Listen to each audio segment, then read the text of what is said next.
it's delivered a great season so far, and no one can doubt that. And I just want to talk about the top 5 because Saints have been totally dominant. Wigan, 14 points behind Warrington at Easter. At Magic, they've come back to finish second. Salford, who was everyone's tip for relegation.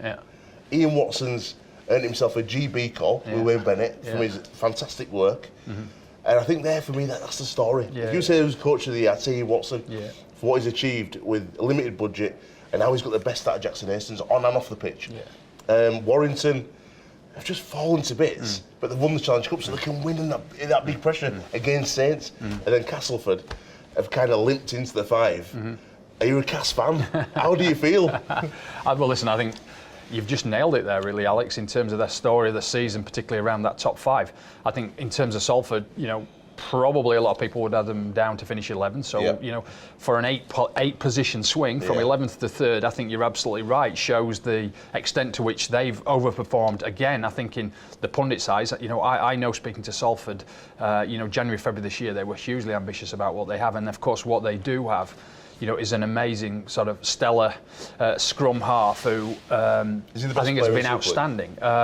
Seeing him firsthand, the way in which he dictates, manages and runs games, I think is hugely impressive. And for me, he's one of the best players I've seen in a long time in Super League, just in terms of between his ears and his ability to make things happen. I think he's an outstanding player and, clearly a huge signing for Wigan in 2020.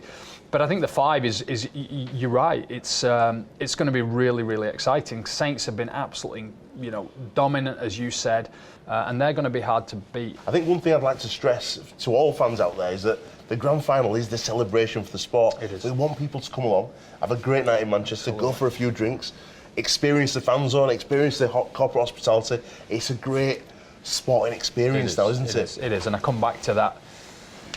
Hairs on the back of the neck moment. As the players walk out, as the lights dim, as the focus goes on that tunnel, it is incredible. It's the high spot of the Super League season. And I couldn't agree more, Alex, that it's when the whole rugby league family, irrespective of who you support, we need to come together. It is a spectacular night and we need to show the world how great a Super League grand final is. Last year, I invited Nicky Campbell, BBC radio broadcaster. I think he said he'd been to one game in his life before when he was in Australia, loved it. I said, you must come to this one. At half-time, his jaw was, down here, and he said, look, make sure you get me on my invite for next year because I absolutely love this.